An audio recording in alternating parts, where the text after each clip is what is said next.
Nous n'avons pas les moyens de nos ambitions, mais sans rêve, rien n'est possible. Comme dirait Annette Tinois, dont le dynamisme et la fougue est un cas d'école dans la communauté.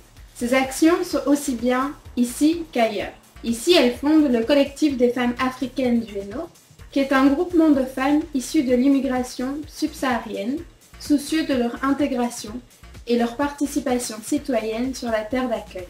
Au sein de cette association, Madame Tinois veut marquer une présence forte dans la dynamique de l'interculturalité et crée en 2008 le festival Africulture, qui est une sorte de totem de la culture africaine. Grâce à sa détermination, cet événement a pris au fil des ans de l'ampleur et est devenu un rendez-vous culturel annuel incontournable au regard de la semaine de la Journée de la femme en mars. Africulture représente pour nous une sorte de totem de la culture africaine, dont la plupart des membres du collectif des femmes africaines du Hainaut sont originaires. Nous avons voulu, par ce concept, manifester une participation citoyenne active et surtout témoigner à notre terre d'accueil une certaine reconnaissance et une présence forte dans la dynamique de la diversité culturelle.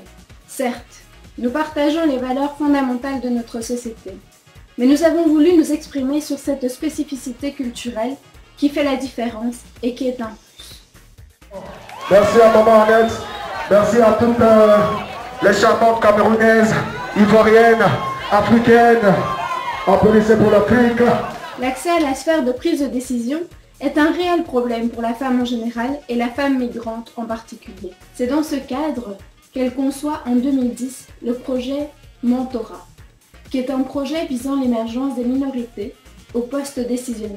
Car, dit-elle, l'expression de la citoyenneté passe aussi par le fait d'occuper des postes de responsabilité.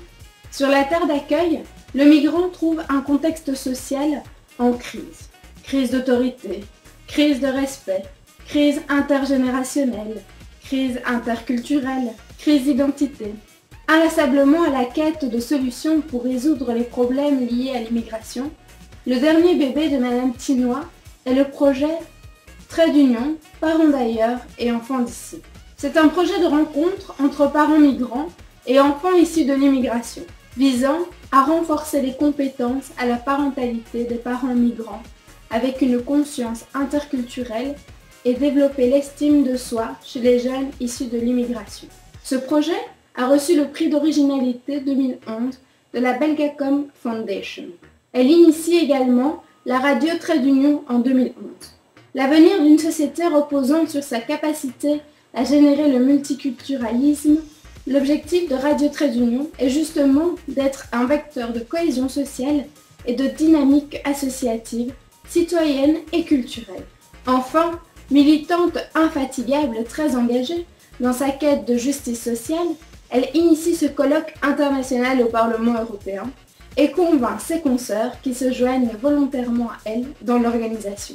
Le but étant d'interpeller les politiques et la communauté internationale sur les problèmes réels des minorités. Ailleurs dans son pays d'origine, elle fonde l'association Grain de Sable en 2000, qui a pour but la défense des droits des enfants et surtout la promotion de la scolarisation pour tous. C'est dans ce cadre qu'elle conçoit le projet École derrière les barreaux.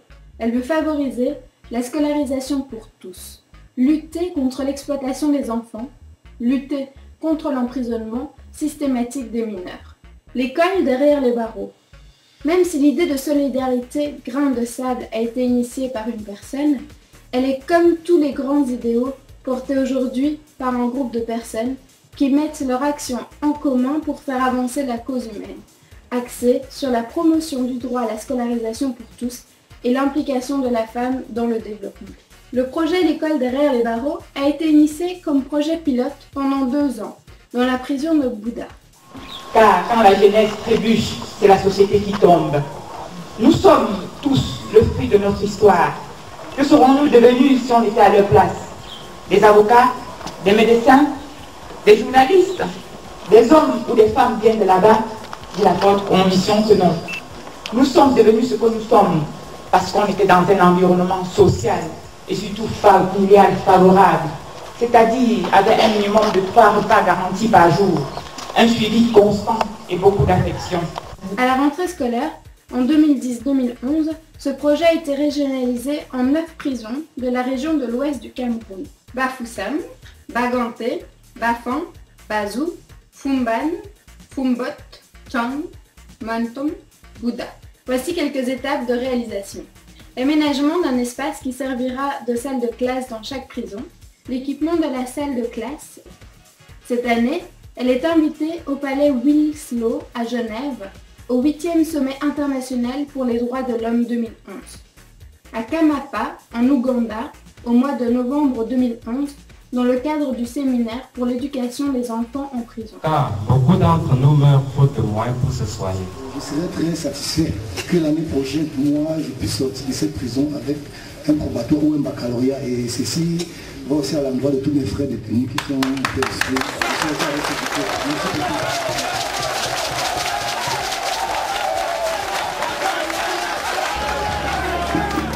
beaucoup.